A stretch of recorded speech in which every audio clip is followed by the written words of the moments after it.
Baik Datuk, apabila kita berbicara tentang falsafah pendidikan bahasa Melayu, sudah pasti ada hubung kait dengan falsafah pendidikan kebangsaan. Betul Datuk? Ya, pasti kerana falsafah pendidikan bahasa Melayu dan juga bahasa secara umum itu memang berkaitan secara rapat dengan falsafah pendidikan secara umum. Dalam konteks negara kita tentu falsafah pendidikan kebangsaan yang telah digubal pada tahun 1987 dan pelaksanaan bermula pada tahun 1988. Sangat rapat kaitannya kerana tanpa falsafah pendidikan kebangsaan atau falsafah pendidikan yang umum, falsafah pendidikan bahasa itu tidak dapat digubal dan tidak dapat dilaksanakan selaras dengan matlamat pendidikan negara. Jadi persoalan saya Datuk, kenapa falsafah pendidikan kebangsaan ini digubal oleh kerajaan Malaysia?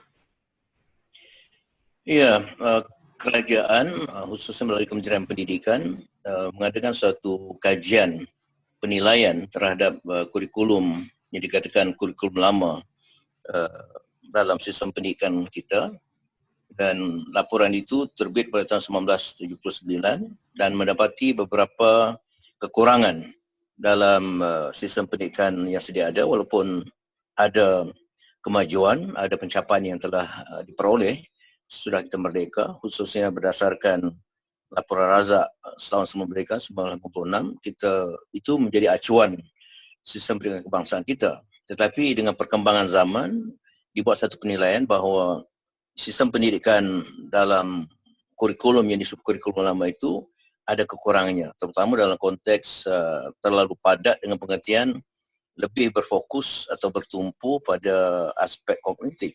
Kita tahu dalam pendidikan, paduan antara aspek kognitif dan afektif dan psikomotor itu sangat penting. Jadi salah satu asas itulah, ya, iaitu falsafah pendidikan kebangsaan yang baru pada tahun 87 itu diisytiharkan atas dasar untuk menjadikan pendidikan kita ini lebih bersepadu, melahirkan anak didik, warga negara dan manusia yang bersepadu dari dalam konteks yang biasa diringkaskan oleh para pendidik sebagai JERI, atau antara jasmani, emosi, rohani dan intelek, supaya mereka itu dapat menjadi manusia yang berguna, berfaedah pada keluarga, masyarakat, negara dan pada masyarakat ataupun kemanusiaan sejagat umumnya. Maka itu falsafah pendidikan kebangsaan ini dengan sendirinya juga memberikan satu acuan baru. Saya juga tertarik oleh satu konsep yang disebut sebagai pemanusiaan pendidikan, process of humanization of education, iaitu untuk melebihkan nilai-nilai kemanusiaan pada pendidikan, bukan sekadar untuk melahirkan lepasan sekolah, lepasan universiti yang mempunyai keterampilan atau kemahiran dalam bidang kerjaya atau dalam bidang kehidupan lahiriah, tetapi hendak dilahirkan manusia yang bersepadu, manusia yang juga berpaksikan pada kepercayaan dan kepatuhan pada Tuhan. Dan ini saya kira teras yang penting dalam falsafah pendidikan kebangsaan. Selain itu, kita melihat bahawa dengan falsafah pendidikan kebangsaan ini,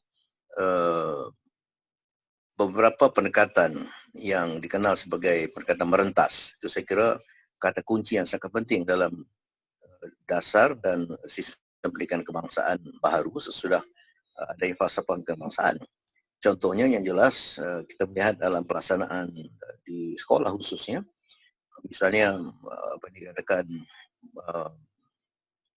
ilmu merentas kurikulum. Artinya perlu ada kesepaduan ilmu. Kita tidak mahu anak didik kita menguasai ilmu khusus sama ada aliran sastra, aliran sains, tapi tidak menguasai ilmu secara bersepadu.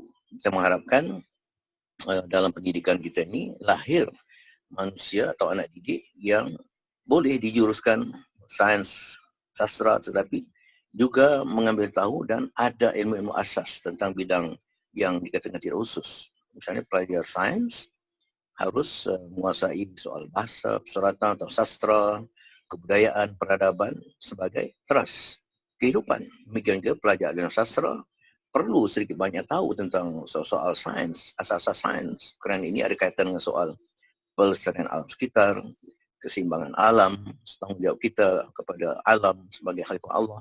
Jadi ini sangat penting, kesepadan ilmu dalam konteks ilmu itu merentas kurikulum.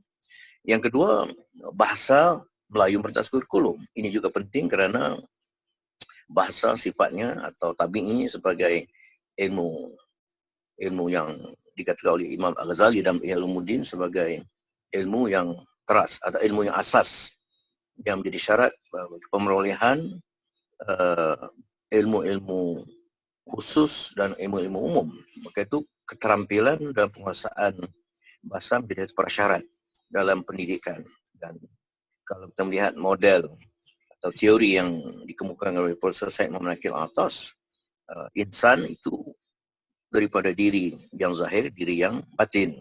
Dan bahasa ini masuk dari dalam diri yang batin kerana bahasa itu sangat rapat kaitannya dengan fikiran, dengan akal. Dan manusia ini dikenal sebagai haiwan natiq, itu pun merujuk dan nutuk dalam bahasa Arab. Kata akar itu merujuk pada soal keterampilan berfikir dan keterampilan berbahasa. Jadi haiwan berbahasa, haiwan berfikir, itu haiwan natiq.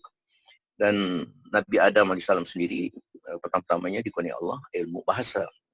Jadi dalam surah Al-Baqarah ayat 31 itu jelas, wa 'allama Adama asma' kullaha. Jadi bahasa menjadi prasyarat dalam proses pengilmuan dan proses penyebaran atau pengembangan ilmu.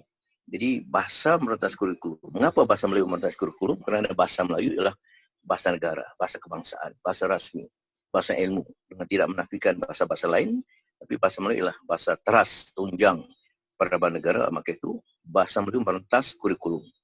Kita menyaksikan bagaimana dalam P dan P atau pengajaran pembelajaran di sekolah dahulu, ketua bidang, panitia dan sebagainya itu dikerah membuat pemantauan adakah berlaku kegiatan-kegiatan atau kegiatan merentas. Yang lain juga merentas misalnya kemahiran berfikir kritis dan kreatif, merentas kurikulum. Artinya kerana kita tidak mahu pelajar hanya mahir menguasai ilmu pengetahuan sebagai suatu penguasaan fakta, tapi harus ataupun perlu ada kemahiran berfikir sendiri, kemahiran berfikir secara kritis dan juga secara kreatif untuk berbagai tujuan, menyelesaikan masalah, untuk menjanakan pendekatan atau ide-ide baru dan sebagainya.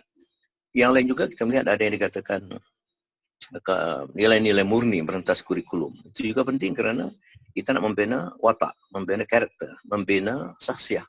Jadi dengan adanya pendekatan nilai-nilai murni merentas kurikulum, kita mengharapkan anak-anak didik kita lepasan sekolah dan ke universiti menjadi insan yang bukan hanya berilmu, berpengetahuan, tapi insan yang mempunyai sahsiah, akhlak yang baik seperti ditentu oleh agama dan keperluan bagi kehidupan bermasyarakat dan bernegara dan hubungan manusia sejagat. Nah, kita melihat bagaimana dalam konteks itulah falsafah pendidikan kebangsaan pada tahun 87 dan pelaksanaan 88 itu sangat unggul dan penting, bukan sebagai suatu fashion, bukan sebagai suatu keperluan baru saja, tetapi asasnya. Dan saya kira itu yang patut dilanjutkan.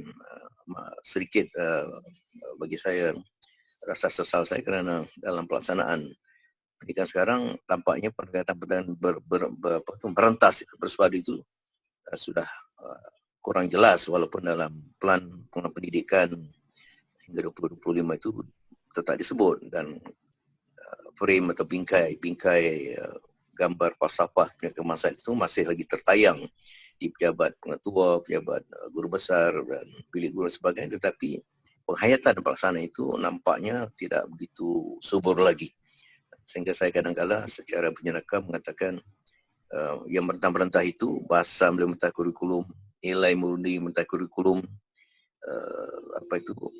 kemahiran berfikir merentah kurikulum, ilmu merentah kurikulum, seakan-akan sudah sirna.